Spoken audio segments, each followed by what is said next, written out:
Bienvenue à l'heure de la bonne nouvelle. Une des grandes vérités essentielles du christianisme est le retour du Seigneur Jésus sur cette terre. Peu de croyants accordent de l'importance à cette promesse, pourtant faite par le Seigneur lui-même. Mais qu'en est-il de vous? La Bible dit que Jésus va revenir. Si c'est vrai, qu'est-ce que ça changerait pour vous? Le design du Galaxy. Ça change rien. Absolument rien. Je pense que si tu restes une bonne personne puis tu fais du bien autour de toi, qu'il soit là, qu'il soit pas là. Oh, ben là, ça changera pas grand-chose. Parce que moi, je suis sur le déclin de la vie. Pour moi, il est toujours là. De toute façon, c'est pas pour demain. Ça va être, je sais pas quand, mais en tout cas, personne ne le sait. Jésus revient tous les jours dans notre vie, dans le sens par les autres, par le bien qui se fait tôt ou tard. S'il revient en tant que personne, je sais pas, non. Je le sens, il est toujours vivant.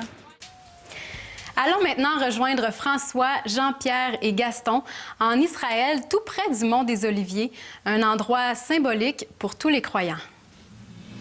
Eh bien, François, pendant que nous sommes encore face à cette belle montagne du mont des Oliviers, j'aimerais porter l'attention des auditeurs sur une section de cette montagne qui peut-être est intrigante pour certains d'entre eux. C'est toute cette section qui est comme beige. Pourquoi est-ce que là, c'est vert et que là, c'est beige? Parce que cette section, en réalité, c'est un cimetière. C'est des milliers d'ossuaires qui sont là, et ça depuis fort longtemps. Mais lorsque nous sommes devant un cimetière, ça nous ramène aussi à une vérité importante. C'est que notre vie, ou en fait, notre dernière adresse terrestre à nous tous, sera quelque part dans un cimetière. Et l'heure de la bonne nouvelle, Jean-Pierre, existe justement en relation avec cette terrible réalité de la mort, parce que nous sommes appelés à vivre éternellement. La Bible nous dit clairement que ou on va être dans l'éternité, loin de Dieu, pour l'éternité, ou on va être dans sa présence. Et tout ça est en relation directe avec le message de l'Évangile que nous vous présentons semaine après semaine à l'heure de la bonne nouvelle. Alors, c'est important de réaliser qu'il y a une décision à prendre face au message que nous prêchons. Concernant cette montagne, j'aimerais dire qu'il n'y a pas moins que 70 000 personnes qui ont été enterrées dans cette montagne. Selon certaines traditions juives, la dernière résurrection se produira ici. Mais si la montagne des Oliviers est liée à la mort de plusieurs, elle est aussi liée à un Sauveur vivant, remontant au ciel, car c'est d'ici que le Seigneur Jésus est retourné auprès de son Père, où il intercède pour ceux qui se tournent vers lui, nous dit la Bible.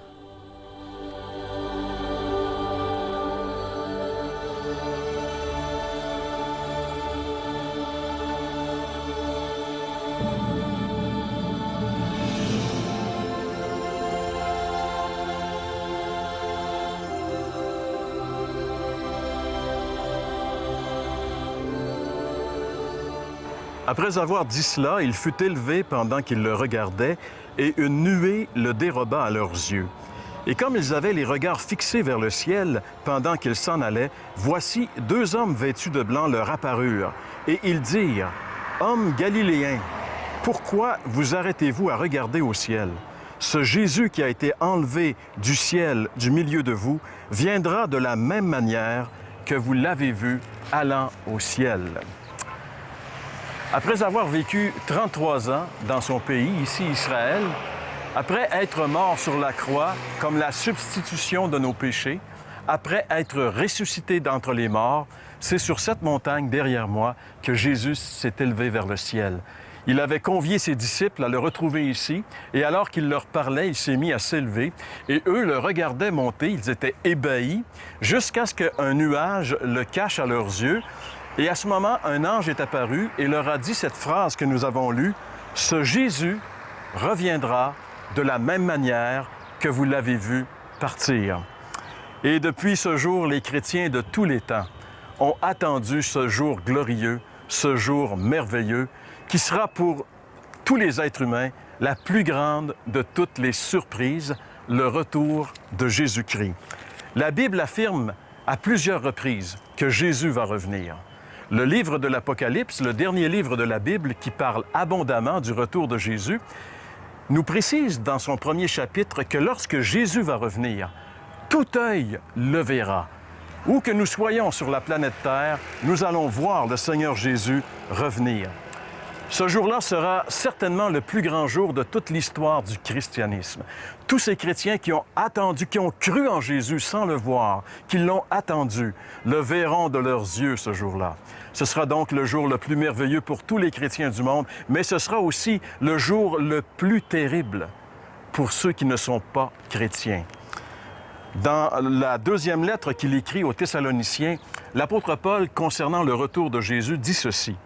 « Il est de la justice de Dieu de rendre l'affliction à ceux qui vous affligent et de vous donner à vous qui êtes affligés du repos avec nous, lorsque le Seigneur Jésus-Christ apparaîtra du ciel avec les anges de sa puissance au milieu d'une flamme de feu pour punir ceux qui ne connaissent pas Dieu et ceux qui n'obéissent pas à l'Évangile de notre Seigneur Jésus-Christ. » Une des raisons mentionnées ici dans ce passage pour le retour du Seigneur Jésus-Christ, c'est qu'il va venir pour punir. Punir qui? Punir ceux qui ne connaissent pas Dieu et ceux qui n'obéissent pas à l'Évangile. Ne pas connaître Dieu, c'est avoir refusé la révélation de Dieu. La Bible nous dit que Dieu se révèle dans la nature. Il est possible de connaître Dieu à travers la création. Dieu a laissé sa marque dans la création. C'est impossible de considérer les beautés de la création, l'immensité de l'univers, l'exactitude des lois physiques, sans réaliser que derrière la création, il y a un créateur. Mais aujourd'hui, on refuse, on a rejeté cette révélation. Mais Dieu s'est révélé aussi d'une manière très précise. La Bible dit qu'il s'est révélé dans la personne de son Fils. Il est l'empreinte de sa personne. Un jour, l'apôtre Pierre a dit « Montre-nous le Père ». Et Jésus a dit « Celui qui m'a vu a vu le Père ». Voir Jésus, c'était voir Dieu. Il était la révélation.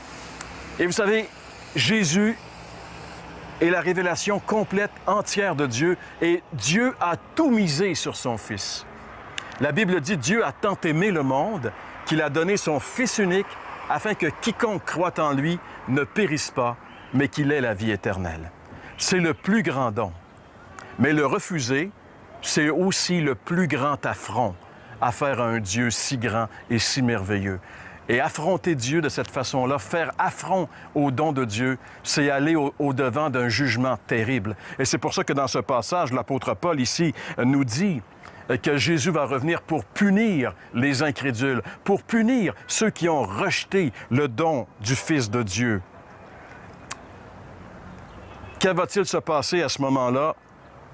La Bible nous dit que ce sera absolument horrible pour les incrédules de tous les siècles. Mais il est possible que vous soyez croyants. Il est possible que vous soyez dans la catégorie des gens pour qui ce sera le jour le plus merveilleux. Tout cela dépend de ce que vous avez fait de Jésus dans votre vie. Est-ce que Jésus est votre Sauveur? Est-ce qu'il est votre Seigneur? L'avez-vous reçu? Avez-vous mis votre foi en lui? Jésus va revenir.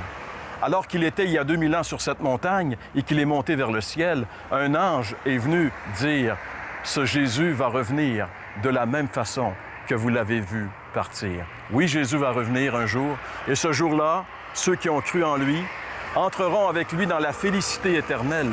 Mais ceux qui l'ont refusé, ceux qui n'ont pas cru en lui, la Bible dit qu'ils devront subir le châtiment, la punition du Seigneur Jésus qui va revenir dans une flamme de feu.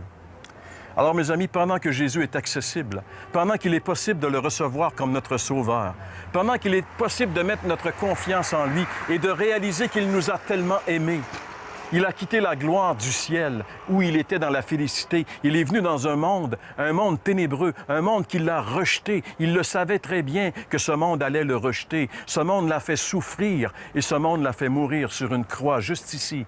Eh bien, ce Jésus-là vous aime et vous appelle encore aujourd'hui à venir à lui. Parce qu'un jour, il va revenir. Et ce jour-là, tout œil le verra et toute bouche sera fermée. Que ce jour soit pour vous le plus grand jour de votre existence, comme ce sera certainement pour moi le plus grand jour de mon existence, parce que depuis plusieurs années, Jésus est devenu mon Sauveur et mon Seigneur. Et en cet instant même, je prie qu'il puisse devenir votre Seigneur et votre Sauveur. Dans le présent message qu'on vient d'entendre, le dernier message de notre présente série par notre ami Jean-Pierre, il nous a parlé du retour du Seigneur, le retour de Jésus. Alors, on peut se poser la question, mais pourquoi ce beau retour? C'est que Jésus aime, le Fils de Dieu aime les gens. Puis il vous aime ce matin. Et puis, justement, il aimerait partager sa gloire avec nous. C'est pas une question tout simplement d'habiter dans le ciel, là, auprès de lui, mais c'est de partager sa gloire. C'était sa prière ultime quand il était sur la terre, là, afin que là où il est, près du Père, bien, que nous y soyons, nous aussi, pour partager sa gloire. Mais alors, les disciples voulaient bien savoir quand le Seigneur allait revenir. Il peut revenir n'importe quel temps. Il pourrait revenir aujourd'hui même. Et justement, lorsqu'il revient, mais pour qui est-ce qu'il revient? Mais il revient justement pour ceux qui ont répondu à son appel.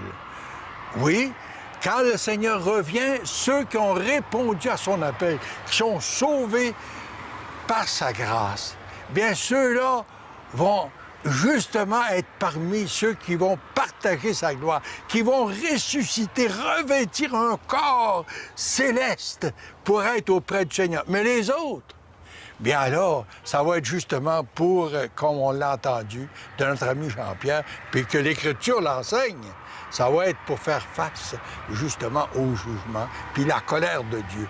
Alors, chers amis, aujourd'hui, on aimerait justement vous demander, si vous ne l'avez jamais fait dans votre vie, de vous courber devant le Seigneur, puis justement de l'inviter comme votre sauveur personnel pour être parmi ceux qui attendent Jésus, qui sont sauvés par sa grâce. Tout dépend de votre choix. Amen. Si vous désirez poursuivre votre réflexion, je vous invite à nous contacter pour recevoir de la littérature offerte tout à fait gratuitement et ainsi vous pourrez poursuivre votre découverte de celui qui est le plus grand parmi les vivants. L'heure de la bonne nouvelle, casier postal 26006, Trois-Rivières, Québec, G8Y7M1 ou par téléphone au 1-866-509-1319 ou encore par courriel à info@hbn.ca.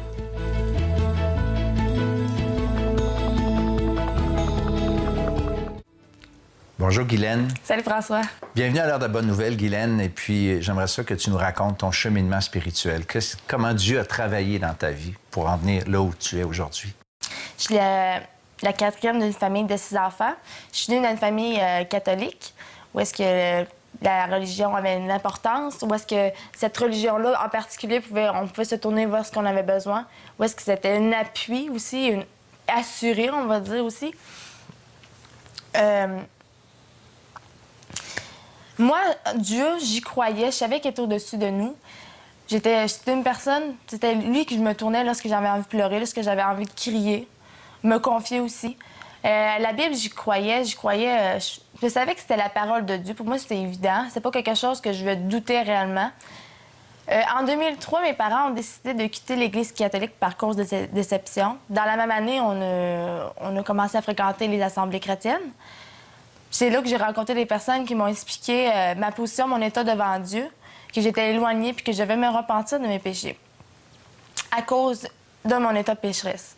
J'avais beau être une bonne petite fille, pas boire, pas prendre d'alcool, pas fumer. Ça montrait clairement, juste à mentir, juste par mes défauts, que j'étais éloignée de Dieu puis que j'étais imparfaite.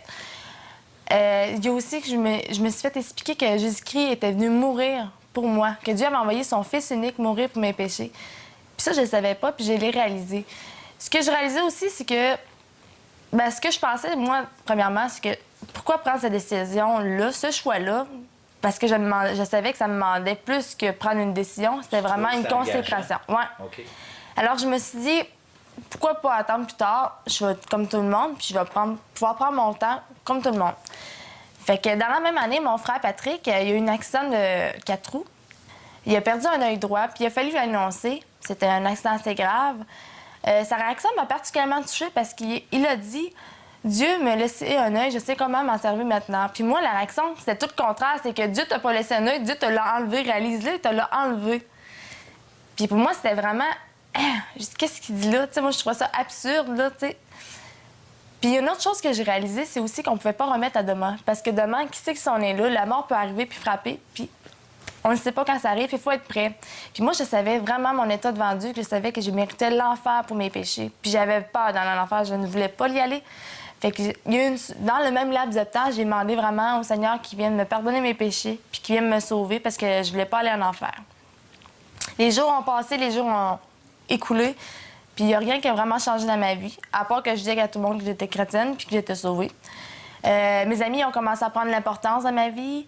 C'était eux autres qui, dans le fond, que je voulais plaire. Toutes mes baisers portaient sur eux ou bien sur toute chose que Dieu. Puis j'avais des moments où est-ce que j'étais difficile avec mes parents, avec mon père surtout, parce qu'on avait des confrontations, surtout sur la manière que je vivais puis les chemins que j'apportais parce qu'ils n'étaient pas en accord. Puis moi, je le voyais pas parce que c'est malheureusement le choix que je voulais faire, malgré tout. Et il y a une de mes amies que je me rappelle qui m'a lâchée, qui m'a dit « Si tu me rappelais pas que tu étais chrétienne, je me rappellerais certainement pas parce que je vois aucune différence entre toi et moi, t'es pareil comme nous. » Puis ça m'avait vraiment frappée parce que je me disais chrétienne, puis c'est ça qui faisait la différence entre moi et elle. Puis je me suis rendu compte que ça avait aucune importance parce que c'était vrai, j'essayais par tous les moyens de leur ressembler, fait que j'avais aucune différence avec eux, j'avais rien à leur apporter de différent puis de plus. Puis j'ai réalisé que j'avais pas choisi mon maître. Tu sais, Seigneur nous demande de... Oui, il est mort pour nous, puis Seigneur nous demande vraiment de l'accepter dans notre cœur, mais il nous demande aussi de vivre pour lui. C'est ça qui peut changer une vie. C'est pas juste de l'accepter, mais c'est de le laisser diriger ta vie. C'est ce qui peut faire toute une différence.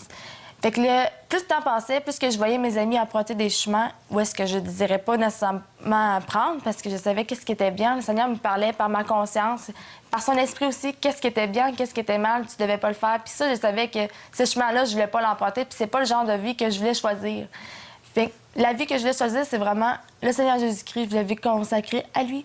Je voulais vivre une vie pleinement, puis une vie d'assurance aussi, parce que il nous a dit qu'il nous donnerait la vie éternelle. Puis ça, il n'a pas dit qu'il nous la reprendrait. Il nous la donne si on accepte le Seigneur Jésus-Christ.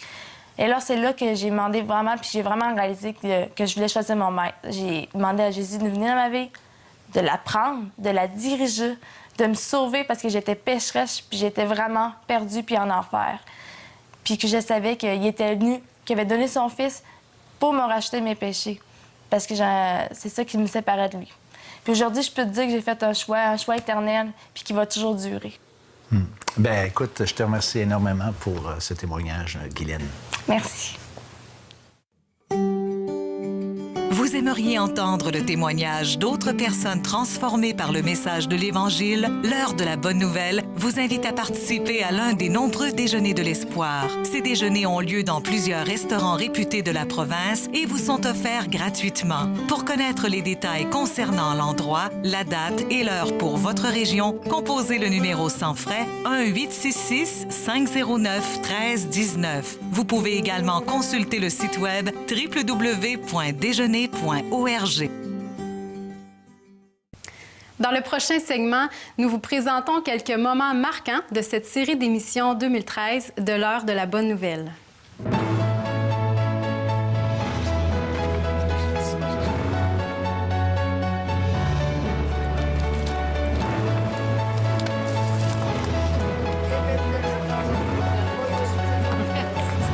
C'est donc ici, dans ce lieu reconnu pour son idolâtrie et ses faux dieux, que Jésus sera révélé comme étant le Fils de Dieu. Mais j'aimerais vous poser la même question que Jésus a posée à ses disciples lorsqu'il était ici. Qui est Jésus pour vous? Qui est-il? J'aimerais vous dire que c'est la question la plus déterminante pour tout être humain. Parce qu'en réalité, notre destinée éternelle dépend de la réponse que nous donnons à cette question.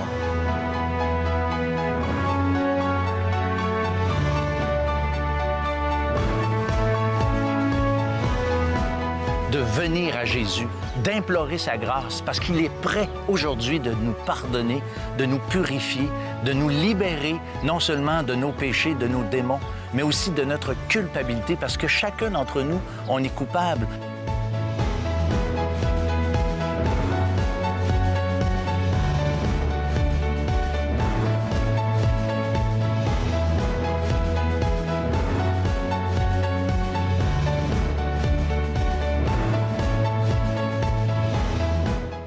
La Bible affirme hors de tout doute que Jésus est sorti victorieux du tombeau, qu'il est vivant, qu'il vit aujourd'hui. Et parce qu'il vit aujourd'hui, il peut avoir un impact incroyable dans votre vie. Il est ressuscité, il est sorti du tombeau pour changer votre vie, pour pardonner vos péchés et vous donner une vie entièrement nouvelle. Mais cela est possible uniquement si vous l'invitez dans votre vie. Pourquoi ne pas le faire maintenant?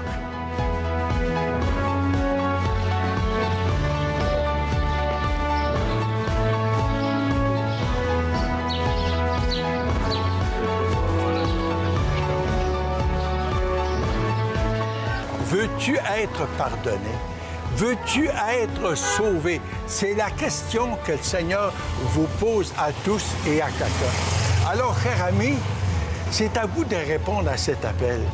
Dans une simple prière, vous pouvez justement lui dire, Seigneur, je voudrais avoir l'assurance que je suis pardonné. Je voudrais avoir l'assurance du salut puis de la vie éternelle.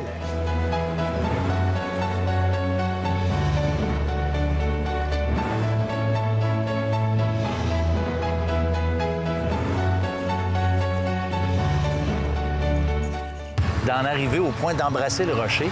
Mais le rocher n'a pas de valeur, comme la croix de bois, par exemple, n'a pas de valeur non plus. C'est ce qui s'est passé sur cette croix qui fait la différence et non le matériel qui a été utilisé.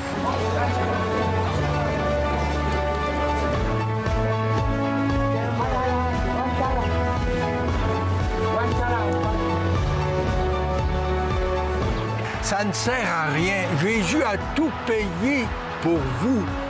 Et vous devez justement accepter Jésus comme votre sauveur, accepter ce qu'il a fait pour vous.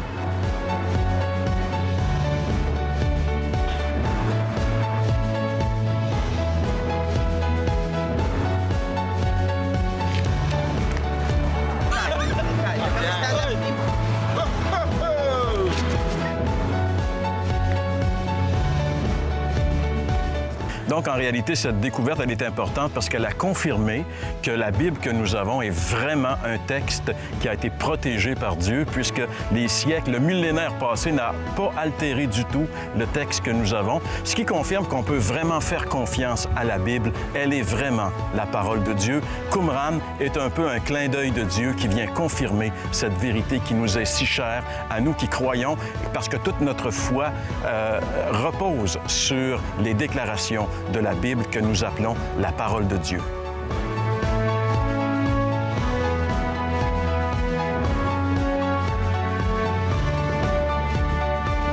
Oh, pourquoi qu'on a fait la chronique? T'es sûr?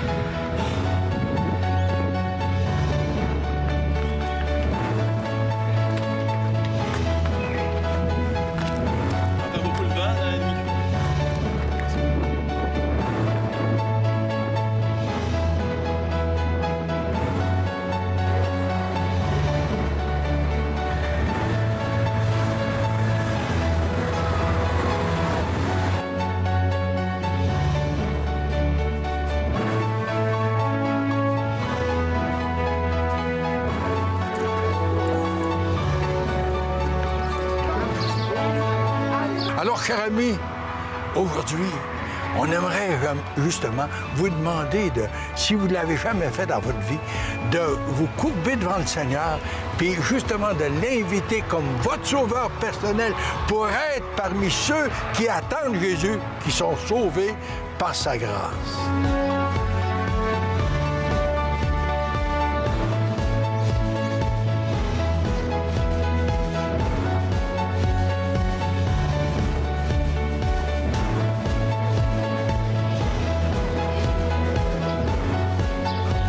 Jésus est allé boire l'horrible coupe de la colère de Dieu pour que je n'ai jamais à la boire et que vous n'ayez jamais à la boire. Si vous refusez de vous confier en Jésus comme le seul pardon de vos péchés, le seul substitut pour vous de vos péchés, bien, un jour, la Bible dit que vous aurez à boire l'horreur de la colère de Dieu.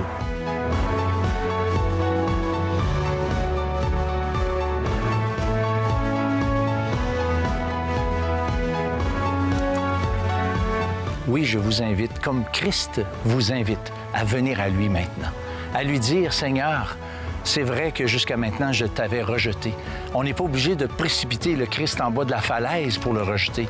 L'ignorer, c'est déjà suffisant. Venez à lui, reconnaissez maintenant que vous êtes devant Dieu un pécheur, perdu, condamné, justement parce que vous avez jusqu'à maintenant rejeté le Christ. Recevez-le maintenant. Dans une prière, dites-lui, Seigneur, s'il te plaît, pardonne mon péché, sauve-moi et deviens le maître de ma vie. C'est ce qu'il veut et ça, cette décision, si vous la prenez, jamais, jamais, vous ne la regretterez. Shalom!